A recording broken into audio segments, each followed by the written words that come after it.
Hi friends, welcome to Beautifully Bookish Bethany. In today's video, I'm going to be talking about my reading plans for the month of July.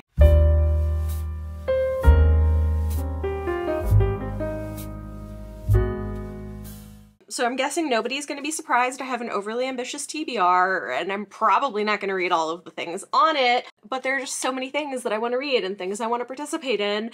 This is where we're at. In addition to all this, I have a secret project I'm going to be working on. So am I going to read all these? No, I'm not going to read all of these things, but here's the things on my pile of possibilities for July. I will definitely read the things for read-alongs and for Patreon stuff. So those ones are more set in stone. The rest of it, we'll see what happens. We'll see what happens. First up though, my friend Michelle from Thor Wants Another Letter is hosting a chill Indigenous readathon for the month of July that looks amazing. It's called the All My Relations Readathon. You can go to their Instagram if you want to get more information. Here are the prompts, and this looked really fun. I want to participate. I have a book for all 4 of the prompts. I don't know that I'll necessarily get to all 4 of them in July, but I want to at least get to a couple of them, if not more, and maybe this will give you some inspiration for things that could go on your TBR if you want to participate. The first prompt is to read something with sunset or sunrise colors, and for this, I want to read To Shape a Dragon's Breath by Monoquill Black Goose. I bought this recently. It's got like red and yellow and orange on the cover, which to me is like a good sunset sunrise color.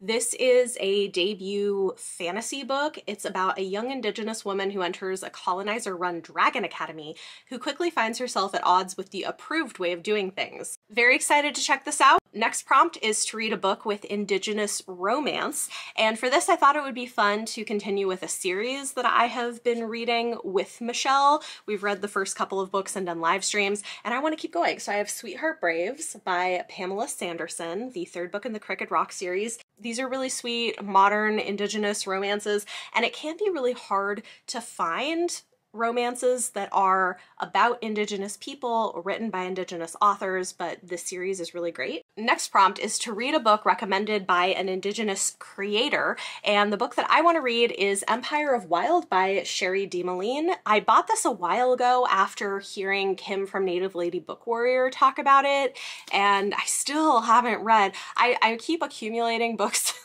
by Sherry DeMaline on my TBR and not reading them, and I want to read one. This was her debut novel, and it says it's an imaginative and sensuous novel inspired by the traditional Canadian Métis legend of the Rougarou, a werewolf-like creature that haunts the roads and woods of Native peoples' communities. And I've heard great things about it, so I want to read that. I do also have the audiobook, so this is a likely contender for getting read in the month of July. And then lastly is to read a book with illustrations, and for that I'm hoping to pick up Gathering Moss by Robin Wall Kimmerer. I absolutely loved Braiding Sweetgrass when I read it by Robin Wall Kimmerer. This is a much shorter book, A Natural and Cultural History of Mosses. I am not normally a person who would pick up a book about moss, but I just love Robin Wall Kimmerer's voice and the way that she talks about things so much. It's like meditative and soothing. And this is a book that has illustrations in it. I don't know if you can see that, but there's like different plant illustrations throughout the book, which is really cool. So it would work for that challenge. There is a final prompt that is to watch or listen to a piece of Indigenous media. So I'm not sure what I'm going to do for that yet, but I hope you will join me. Go check out Michelle's channel if you haven't already and figure out what you want to read for the All My Relations Readathon. Then for book club for Patreon and channel members, every month patrons get to vote on a book that we will read together and do a live stream at the end of the month for book club, and we do different themes. For July, it was a thriller, a mystery thriller. That's what I like to read in the summertime, and the book that everybody picked was Wrong Place, Wrong Time by Gillian McAllister. I don't own a copy of this one, but the audio is available through Scribd, so I'm planning on reading it that way. It's funny because this I put on here because somebody had requested it. It's not normally the kind of thing I would go for, but hopefully it's good. I know Mara did enjoy it, so you know, it should be a fun time. Can you stop a murder after it's already happened? It's basically like you already know the when, the who, the what, and you're trying to figure out the why going back in time. I'll be honest, time loop things are not usually my deal, but I'm hoping it's good. People seem to like this And so that's what we're going to be reading and discussing at the end of the month. Then every month, some of my higher tier patrons have the opportunity to suggest and vote on a book that they would like to see me do a reading vlog for. And this month, I'm very excited to announce it's Little Thieves by Margaret Owen. I am so excited to finally get to this. I know Rachel from Reads with Rachel is obsessed with this, and I've been wanting to read it. It's a YA fantasy book. I don't know that much about it, to be honest, but I've heard great things. Once upon a time, there was a horrible girl. Okay, it says it's a delightfully irreverent retelling of The Goose Girl about stolen lives, thorny truths, and the wicked girls of the heart of both. I have heard great things, so I will be doing a patron and member reading vlog for this in July. Look forward to that. Then let's talk about all the other books that I'm reading for like read-alongs and podcast stuff. There are 2 read-alongs happening for Chapter 3 podcast. With Izzy, I am doing a Dark Olympus series read-along, and so I'm going to be picking up Radiant Sin by Katie Robert. This is one that I got an advance copy of, and then because we were going to do the read-along, I just saved it. So I haven't actually read it yet. I think it'll be a reread for some of the other people, but this should be fun. This one is Cassandra and Apollo, but modern and erotic. So we'll be discussing that. Then with Leanna, I'm continuing on with the Witcher read-along that we've been doing, and this month is The Tower of Swallows. This is such a pretty cover, so we'll be reading and discussing this one on the podcast in July. Looking forward to that. Lastly, continuing on with the Circle of Magic read-along, we are going to be reading Briar's Book by Tamora Pierce. This is the last book in the first quartet, and then we will be starting on the second quartet as well. I don't think we're going to go beyond that. I think we're just going to do the 2 main quartets this year, but I'm really excited. I've been loving these. They're so much fun. Editing Bethany here. I did forget one other book. We have Blades and Butterflippers book club in July over on Mara's channel, and her pick is The Cask by this person. It is classic detective fiction, some kind of a murder mystery, so that'll be fun. I'll also be reading that, and we will be discussing over on her channel at the end of the month. One other thing that is kind of for the podcast, but not till August, even though I'm reading it and vlogging it in July, is me and Izzy are going to be doing an episode on Kushiel's Dart and Cassiel's Servant by Jacqueline Carey. I have never read Kushiel's Dart, and this is a new kind of prequel novel, or Kushiel's Dart from the perspective of a different character, I guess, that is coming out in July or August? In August. This is coming out in August. So we both have advanced copies of this. Izzy has read Kushiel's Dart. I have never, but I'm very excited. It's been on my list of things to read. This is the new gorgeous trade paperbacks. Tor very kindly sent me all 3 of them. They're so pretty. So yeah, I'm gonna be reading these and doing a reading vlog for them, so look forward to that, and then we'll have an episode on the podcast in August. So that's gonna be a big one. Everything else going on my official TBR for the month is stuff that I have for review.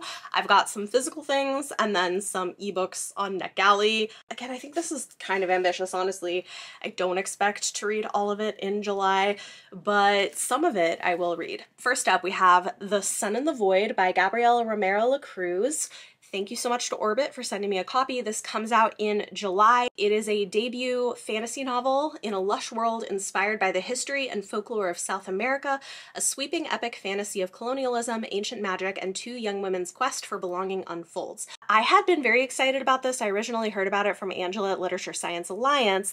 I will say I've seen her and Mara review it, and both of them liked it but didn't love it. Apparently it's a little bit slow to start and not quite as good as what they were hoping for. So I'm going in with tempered expectations and kind of hoping that that'll help me have a better time with it, but I am still really looking forward to reading it, and the cover is gorgeous. Coming out in August is House of Marion by Ciel. This is a kind of darker YA fantasy romance that sounds interesting. I've been meaning to read something from her for quite a while. Ball gowns and betrayal, magic and mystery, decadence and darkness. Again, this comes out in August, so I'm hoping to read it in July, August if I need to, we'll see. Coming out July 25th is The Woman in the Costello by Kelsey James. I picked this up at the US Book Show, and it sounds so much like something I would enjoy.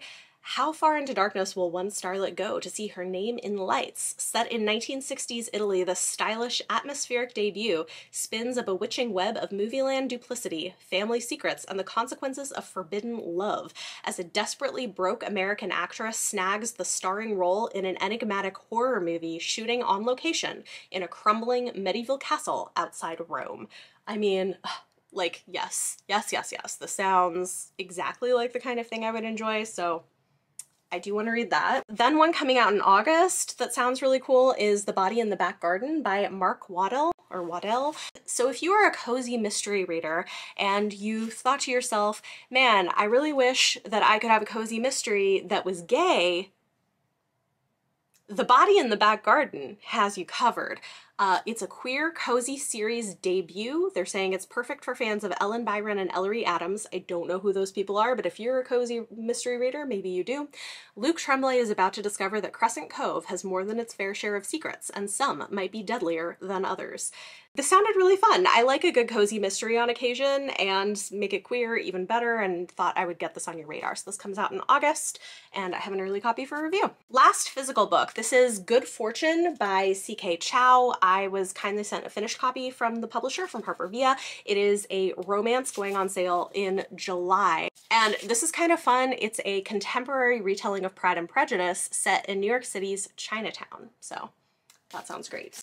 Oh boy, that is a lot of books. I don't know what all I'm gonna get to, y'all, but we'll see what happens. Additionally, here are some of the ebooks I have from NetGalley for review that I may read. Teach the Torches to Burn by Caleb Roerig is coming out in August. This is part of the YA Remixed Classics line, and it's a take on Romeo and Juliet, but make it gay. It sounds good, so looking forward to reading that. I've generally enjoyed a lot of the books in that line. I will say the things I'm going to mention do come out in August, so if I can't get to them all in July, I do have a little bit of time. True True by Dawn Hooper is a contemporary YA coming-of-age story following a Black teen boy who's going to an elite, almost all-white prep school in Manhattan and gets into some conflict there. Sounds interesting. 40 Words for Love by Aisha Saeed. It seems like it's kind of a coming-of-age story with magical realism in a small town. One of the characters is the child of immigrants, so I think this is dealing with cultural identity, but it has some kind of a magic element to it, so it sounds interesting. Next is Holly Horror by Michelle Habes Corpora. So this says that it's a retelling of some kind of a classic. It doesn't say which classic, so I'm not entirely sure, but it's like a YA gothic horror novel about a girl who moves to a small town in a house that is haunted by a ghost. I mean, it sounds fun. The Narrow by Kate Alice Marshall is her next YA horror thriller. This one is about a girl at a haunted boarding school. I mean, say less. This sounds great. I love Kate Alice Marshall. I always have a fantastic time with her books, and I'm pretty sure this is going to be fun too. Next is Shigidi and the Brass Head of Obalufon by Wole Talabe. This is a debut fantasy novel by a Nigerian author. I'm going to read from the screen next to me, so excuse the side of my face. A mythic tale of disgruntled gods, revenge, and a heist across two worlds. Perfect for fans of Nnedi Okorafor, Neil Gaiman, Marlon James, and Karen Lord. It sounds good. I hope it is. And then lastly, another YA. I feel like I've been reading a lot of YA. I don't know what it is. Like, I didn't read a lot earlier in the year, and then something about, I guess, like all the YA I'm interested in is coming out like the middle of the year. But this is Together We Rot by Skyla Arndt. This is about a teen girl looking for her lost mother who forms an alliance with the child of a family that leads a cult in her small town. I think it's horror with maybe a romance. I don't know.